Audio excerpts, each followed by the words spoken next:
हूँ एस्ट्रोलॉजर बिलाल शफी। आज मैं बताऊंगा मई का मंथ 2022 विर्गो वालों के लिए कैसा रहेगा। सबसे पहले मैं आपको बताता चलूँ, अगर शादी करना चाहते हैं या शादी से रिलेटेड मामला या मंगनी करना चाहते हैं या आप कोई बिजनेस करना चाहते हैं तो ये मंथ आपके लिए बेइंतहा ज़बरदस्त और बेहतर रहेगा।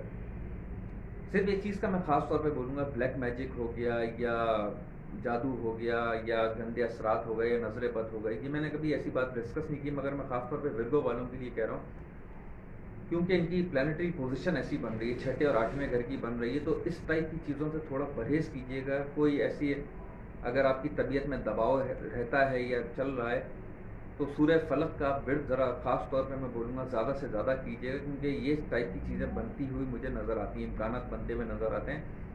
जब भी 6th और 8th हाउस में मैलिफिक प्लैनेट अगर होते हैं तो इस टाइप की चीज़ें होती हैं, नज़र बद हो गई, ब्लैक मैजिक करने वाले हो गए, खुफिया मुखालिफिन जो हैं वो बहुत ज़्यादा नुकसान पहुँचाने की तरफ लेके जा सकते हैं। मगर आपका लगन लॉर्ड प्लैनेट वो एक अच्छी पोजीशन में चल रहा है, 9th हाउस में चल रहा है, तो खैर बिलाखिर आपकी जीत होगी। आपके मामला बेहतर होते हुए नज़र आते हैं मुझे, सफ़र के मामला होते हुए मुझे नज़र आते हैं। कोई लव रोमांस या मोहब्बत के मामला में अगर आप चल रहे हैं, आपकी शादी नहीं हो पा रही है तो वो होती हुई मुझे नज़र आती है।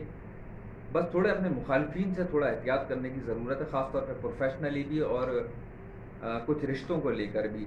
तो इसके अलावा अदरवाइज़ बहुत अच्छा रहेगा फेस आपका। अगर पर्सनली भी अगर आप अपना बर्थ चार्ट दिखवाना चाहते हैं तो आप, मेरा नंबर स्क्रीन पे चल रहा है तो आप इस पर कॉल कर सकते हैं और कुछ आपको पूछना है अपने बारे में तो पूछ सकते हैं। बाकी अगर आपको मेरी वीडियो पसंद आई है तो प्लीज़ चैनल को लाइक कीजिएगा, सब्सक्राइब कीजिएगा। अपना ख्याल रखिएगा। अल्लाह हाफ़िज़।